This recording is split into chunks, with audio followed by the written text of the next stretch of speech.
आप लोगों को क्या लग रहा है, आप लोगों ने पहले कभी उस लड़के को यहाँ देखा है या किसी तरीके का विवाद पहले? हमने अगर उसको पहले उस लड़के को देखा रहता तो ये क्लिप देखकर समझ में आ जाता है, क्योंकि ये कपड़े की दुकान है, यहाँ लोगों का आना जाना लगा रहता है। तो वो लड़का कहीं न कहीं से यहाँ पर आया और हम यहीं पर बैठे थे, तो कल हमने उस लड़के को यहाँ पर देखे।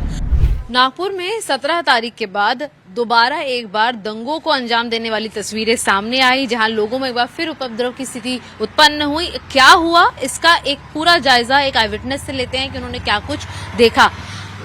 गुप्ता जी, आप थोड़ी बातें हमें बता रहे थे कि यहाँ क्या कुछ हुआ, एग्जैक्टली बताइए कि आपने क्या देखा, क्या कुछ हुआ यहाँ? ऐसा है, रिकॉर्डिंग देख रहे थे सब मोबाइल में जो दंगों की चालू है, उसके अंदर एक लड़के की पहचान हुई जो कलर की शर्ट दंगे में पहना था, वो भी कल पहना था। तो उसको पकड़ने के बाद उसको रखे, तो यहाँ थोड़ा सा तनाव हुआ, तो पुलिस वालों को बुलाया। पुलिस वाले आए, 10-15 मिनट में उनको पुलिस वालों के हैंडओवर हमने कर दिए। और 7-8 लड़के 10 लड़के कल पीछे की ज्योति नगर बस्ती में घुसे थे, उनको गाला गुप्ता पकड़े थे, पत्थर मार रहे थे, तो उनको दौड़ाए और वो भागे पूरे। तो फिर पुलिस वाले आए, तो पुलिस वालों ने पूरा वातावरण को हैंडल कर लिया। डीसीपी मैडम सब आई थी, उनने पूरा वातावरण शांत करा के सब शांत हो गया माहौल। आधा 1 घंटे का तनाव था बस उतनी देर में। लेकिन आधे 1 घंटे में तनाव शुरू किस वजह से हुआ था पूरी मिलाकर? क्योंकि भीड़ तो बहुत आ गई थी, मतलब कम से कम 100-200 लोग होंगे। उसको पकड़ लिए थे, तो यहाँ कुछ लोग बोल रहे थे ये नहीं है करके। तो ये बस्ती के थे सब हमारे आपस के, तो बोले भैया कुछ नहीं करते, इसको पकड़ के रखे। पुलिस वाले आए, उसको दे दिए, उसको पुलिस वाले ले गए, वो छानबीन करेंगे पुलिस वाले। बीती रात नागपुर के अंदर एक और उपद्रवी तस्वीरें दिखी, जहां पर 17 तारीख को घटना को अंजाम देने वाले शख्सियत जो हैं वो दोबारा एक बार समुदायों के बीच में विवाद खड़ा करने की वजह बने। आई विटनेसेस से हम लगातार बात कर रहे हैं, एक और हमारे साथ जुड़े। सर, आपका नाम क्या है? विजेंद्र प्रजापति। विजेंद्र जी, एग्जैक्टली क्या कुछ हुआ? आपका घर बिल्कुल यहीं पर है, आपने क्या देखा, पूरी घटना बताइए। 17 तारीख को रात 10:30 बजे हम बस्ती में अचानक से 7-8 लड़के जो नकाब पहने हुए थे और जिनके हाथों में लाठियां थी, उन्होंने यहाँ पर एंट्री किया। जब एंट्री किया तो उन्होंने हम लोगों का हुजूम खड़ा देखा, तो वो वापस चले गए। उनकी मंशा यहाँ पर तोड़फोड़ करने की थी, हाथों में लाठियां थी, क्योंकि वो हमारी गाड़ियों के पास खड़े होकर ही कुछ विचार कर ही रहे थे उसको तोड़ने का। अचानक हमारी भीड़ देख के वो लोग वापस चले गए। तो वो जब हमने उनको देखा कि ये लोग लाठियां लेकर आए, तो हम उनके पीछे भागे, लेकिन वो काफी डिस्टेंस होने की वजह से वो भाग चुके थे। जब कैमरे से वो क्लिप निकाली गई, वो क्लिप निकालने के बाद हम बस्ती में किसी ने आइडेंटिफाई किया कि वो लड़का बस्ती में, वो उन 8 लड़कों में से एक लड़का ये बस्ती में ही एक दुकान है जिसमें आया हुआ है। तो उसको वहाँ पर कल बस्ती के लड़कों ने पकड़ा, और पकड़ने की वजह से यहाँ पे दुकान वाले से बोला कि इस लड़के को हमारे हवाले कर दो। लेकिन उस झंझट में यहाँ पे अराउंड 200-250 लोगों का मजमा जमा हो गया, और तब पुलिस आई और पुलिस ने वो लड़के को लेकर चले गई। लेकिन ये आप लोगों ने पहचाना कैसे कि ये वही लड़का है जो 17 तारीख को भी यहाँ पर मौजूद था और कल रात फिर से वजह बना? वो लड़का को बस्ती में कोई नहीं पहचानता। एक लड़का है जिसने उसको आइडेंटिफाई किया कि ये वही लड़का है। वो लड़की की क्लिप वीडियो में विदिन सेकंड की दिखी है। वो क्लिप भी एक बार दिखा दीजिए, तो हम जनता को एक्सप्लेन कर पाएंगे कि कौन सी वीडियो है वो एग्जैक्टली। हाँ, ये वो सीसीटीवी है जो आपको टाइम्स ऑफ भारत दिखा रहा है कि यहाँ पर एग्जैक्टली बीती रात में देखिए क्या कुछ हुआ है। हाँ, ये देखिए, ये एक वो सीसीटीवी है जहां पर आप तस्वीरों के जरिए देखेंगे कि कैसे जो एक भीड़ है दुकान से, वो नॉर्मल रास्ता चल रहा है। ये दोनबा चौक खदान की तस्वीर है।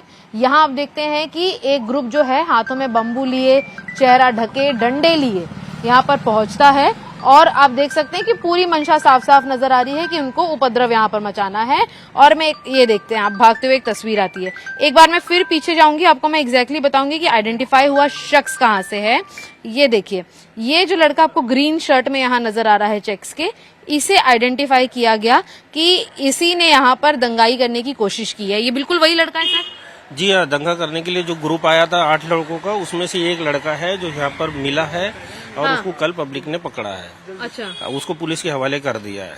लेकिन आप लोगों को क्या लग रहा है, आप लोगों ने पहले कभी उस लड़के को यहाँ देखा है या किसी तरीके का विवाद पहले? हमने अगर उसको पहले उस लड़के को देखा रहता तो ये क्लिप देखकर समझ में आ जाता है, क्योंकि ये कपड़े की दुकान है, यहाँ लोगों का आना जाना लगा रहता है।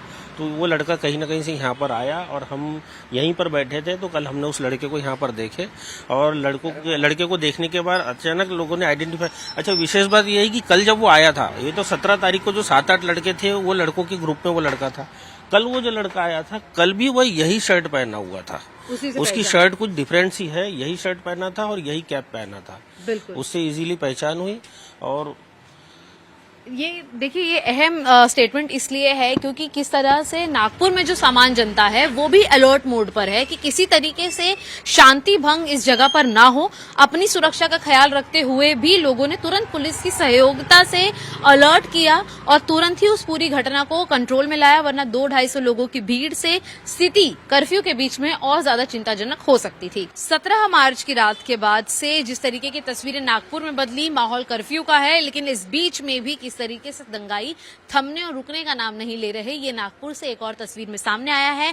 बीती रात में यहाँ पर एक बार फिर से 200-250 लोगों की भीड़ एक दंगाई को रंगे हाथों पकड़ती है, जिसने पहली बार उस अनरेस्ट को, उस वायलेंस को जगह दी थी। ये आप तस्वीर देख रहे हैं नवाब मेंस वेयर की, जहां से इस आरोपी की शिनाख्त आसपास के रहवासियों ने की कि आरोपी जो है वो इसी दुकान में पहुंचा था।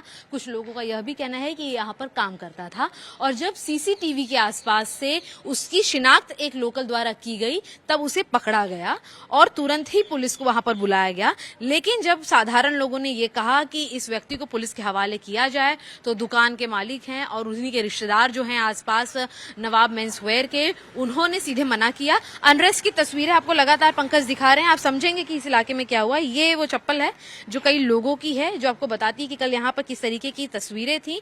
और इसी के साथ साथ मैं एक और तस्वीर आपको दिखाते हुए चलो पंकज, अगर आपको दिखाएंगे, ये बिल्कुल नवाब मेंस वेयर के बगल की तस्वीर है, जहां पर आप अंदाजा लगा सकते हैं कि कैसे जो भीड़ है वो पूरी तरीके से यहाँ पर चढ़ी हुई थी और उपद्रव की स्थिति उत्पन्न करने की कोशिश कर रही थी। हालांकि हर एक घर बंद है और पूरी तरीके से जो लोग हैं वो शांति प्रिय तरीके से अपने घरों में है, क्योंकि पता नहीं कर्फ्यू के बीच में किस तरीके की स्थिति उत्पन्न हो। और इसीलिए आप नजर करेंगे कि जहां हर एक दरवाजा बंद है, वहां अनरेस्ट की, वायलेंस की ये तस्वीरें गवाह हैं उस चीज की कि किस तरीके से उपद्रवी जो हैं वो अभी भी इस पूरी घटना को अंजाम देने में रुक नहीं रहे हैं। बाकायदा चेहरे पर मास्क लगाकर लोग यहाँ पर पहुंच रहे हैं, पूरे के पूरे ग्रुप के साथ पहुंच रहे हैं। किसी की शिनाख्त हो जाने पर उसे पुलिस के हवाले किया जा रहा है। लेकिन इस पूरे इलाके की अगर हम बात करें तो खदान इस पूरी सड़क का नाम है, जहां पर इस कल देर रात पूरी भीड़ यहां पर पहुंची थी। और कुछ लोग हैं, एक बार मैं उनसे बातचीत करने की कोशिश करूंगी जिन्होंने इस पूरी घटना को कल देखा। आप लोग यहीं रहते हैं आसपास, कितने लोगों की भीड़ थी कल? कल अंदर 200-250 लोग थे। 200-250 लोग थे। एग्जैक्टली क्या हुआ था, किस वजह से पूरा जो झगड़ा है वो शुरू हुआ रात में? जैसा कि बताया, 17 तारीख की रात को जो यहाँ 7-8 लड़के आए थे हाथ में लट और नकाब पहनकर, वो लड़कों का सीसीटीवी कैमरा हमारे पास था। लेकिन कल के दिन वो 8 लड़कों में से एक लड़का यहाँ पर आइडेंटिफाई हुआ, जो वो एरिया में आया हुआ था। एरिया में ये दुकान है, इस दुकान में आया हुआ था। उस लड़के को बस्ती के कुछ लड़कों ने आइडेंटिफाई किया कि ये वही लड़का है जो 8 लड़कों का ग्रुप आया था।